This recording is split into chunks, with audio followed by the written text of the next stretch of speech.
రంగారెడ్డి జిల్లా బీర్కూరు మండలం మల్లాపూర్ గ్రామంలో మాజీ జెడ్పీటీసీ ద్రోణవెల్లి సతీష్ విలేకరుల సమావేశం నిర్వహించారు.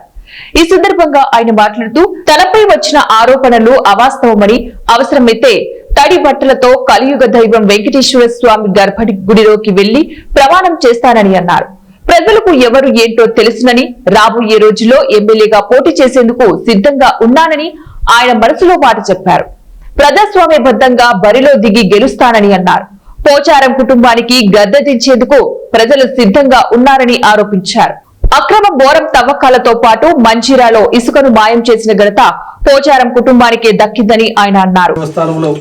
మీ ద్వారా నిర్మితమైన తెలంగాణ తిరుమల దేవస్థానంలో తడి బట్టలతోటి కలియుగ వెంకటేశ్వర స్వామిని గర్భగుడిలోకి వెళ్ళి మీకు తెలియకుండా నేను డబ్బులు తీసుకోలేదని మీకు తెలిసిందని చెప్పడానికి నేను ప్రమాణపత్రిగా రెడీ ఉన్నా, మీరు రెడీనా అని అడుగుతాను.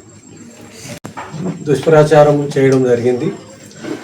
దానికి వివరణగా ఈరోజు పాత్రికేయ సమావేశం ఏర్పాటు చేసి నేను చెప్తున్న సత్యం ఇది. నేను చెప్పబోయే ముందు కలియుగ దైవం, నా ఆరాధ దైవం వెంకటేశ్వర స్వామి మీద ప్రమాణం చేసి నేను చెప్తా ఉన్నా. నాపై నిన్న వచ్చిన ఆరోపణలో 30 లక్షల రూపాయలు గుడికి సంబంధించినవి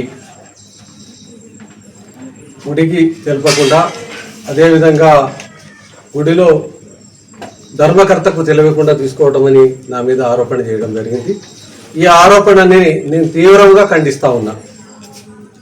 ఆ రోజు అప్పటి పరిస్థితులలో తెలంగాణ ప్రభుత్వంలో 2 BHK గృహాలు 492